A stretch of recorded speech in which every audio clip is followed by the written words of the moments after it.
These 12 interior doors almost took me out, but wait till you see how they turned out. Welcome back to Kellie Can Do.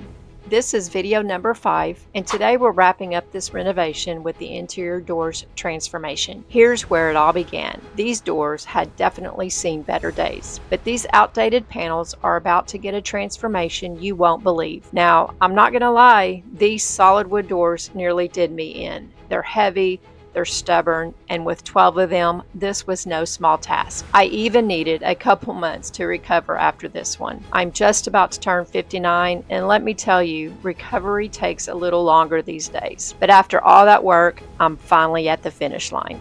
First things first, I'm removing all the hardware. Hinges, knobs, everything comes off. Then I give them a quick once-over with the shop vac. These were collecting dust in the garage, and after that, I wipe them down thoroughly with the Crud Cutter Gloss Off to prep them for what's next.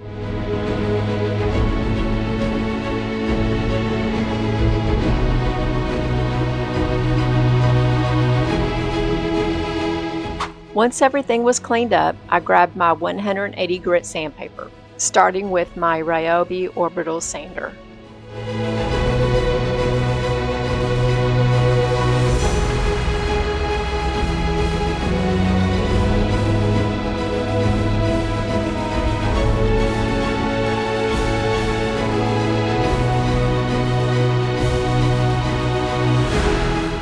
For those intricate grooves in the panel, I had to go hands-on with folded sandpaper, making sure every detail was smoothed out.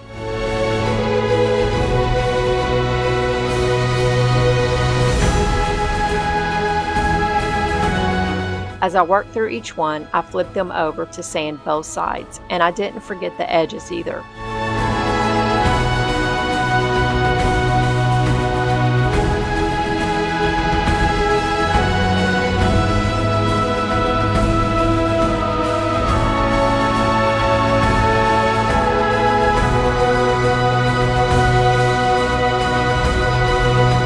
Only once all sides were smooth did I move on to the next piece.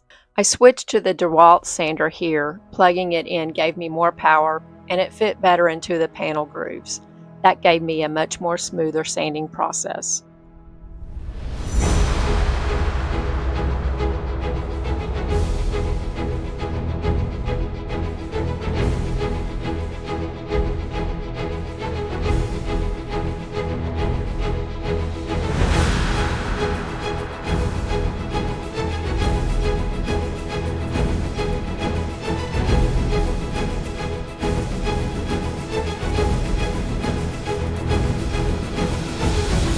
The homeowners had sticky notes on each piece showing where they belonged. I took that note, marked the location discreetly on the bottom edge, and then covered that spot with painter's tape to protect it so no door gets mixed up later.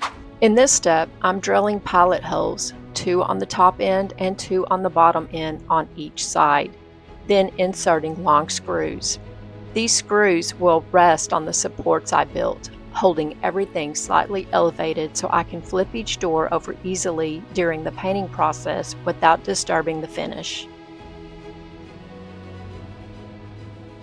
Here you see me laying each door onto the supports. The supports are basically 8-foot 2x4s. I cut smaller 18-inch pieces and screwed them at each end, so the long boards stay stable and don't roll when the doors are placed on top. I've also set everything on drop cloths to protect the driveway surface while I work. So now, with everything stable on the supports and protected, I can flip these doors easily.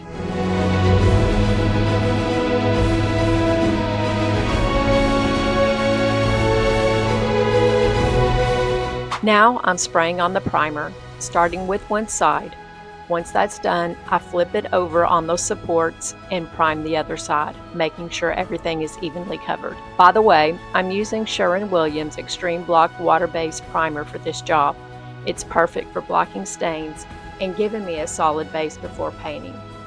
As I prime one side, I move down the line, spraying each piece. While the primer is still wet, thanks to those supports I built, I can flip each piece over right away and prime the other side immediately. That's the big convenience of the supports. They save time and keep everything efficient. I want to reiterate about the elevated supports. Those 4 screws, 2 on the top end and 2 on the bottom, are where the doors rest on these supports. By laying them on those screws, I can flip them over even while the primer is still tacky, ensuring I don't smudge or waste any time.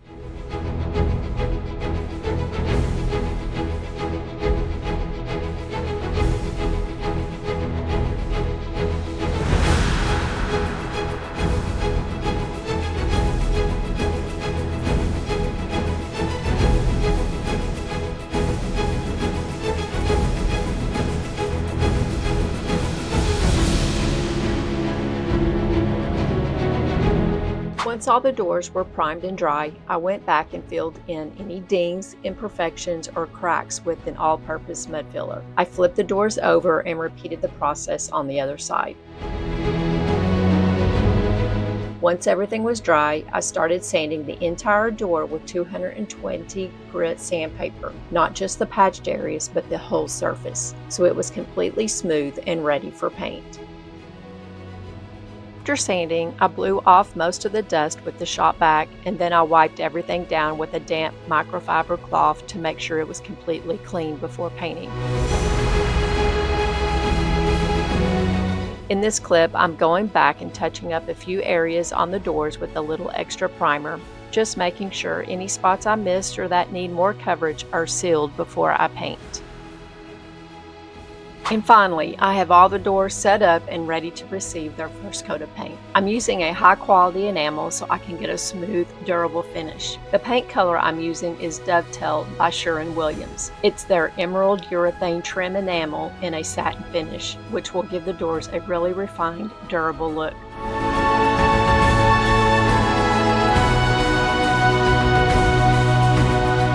After the first coat of paint, I flipped the doors over right away to spray the other side. I didn't have to wait for them to dry because the supports kept everything stable and made it super efficient.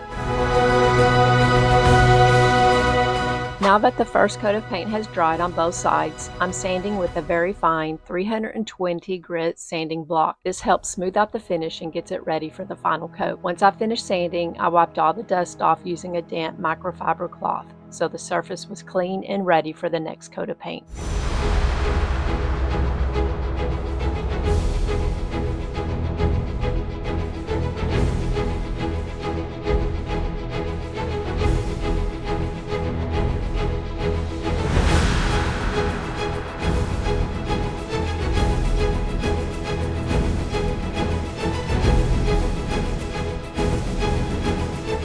Make sure you hit that notification bell so you don't miss the next project. And if you need help or have questions along the way, leave me a comment. I've got you.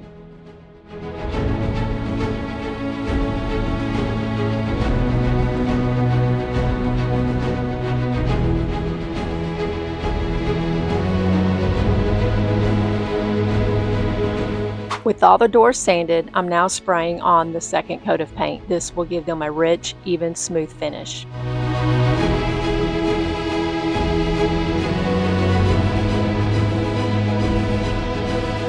I flip the doors over and spraying the final coat of paint. The next day, once the paint was fully dry, I set up some padded sawhorses in the living room. I carefully laid each door on them, removed the 4 screws at the ends, and then I attached the hinges to each door, getting them ready for reinstallation. And just like that, it's all come together. From dark and outdated to bright, clean, and completely transformed. The doors are finally hung and all the hardware is installed. They look fantastic and I'm so happy with how this renovation turned out. Thanks so much for following along. If you're just joining the series, be sure to check out the earlier videos to the full renovation. And as always, if you enjoyed this, like, subscribe, and let me know your thoughts in the comments. I'll see you next time. And remember, you can do this.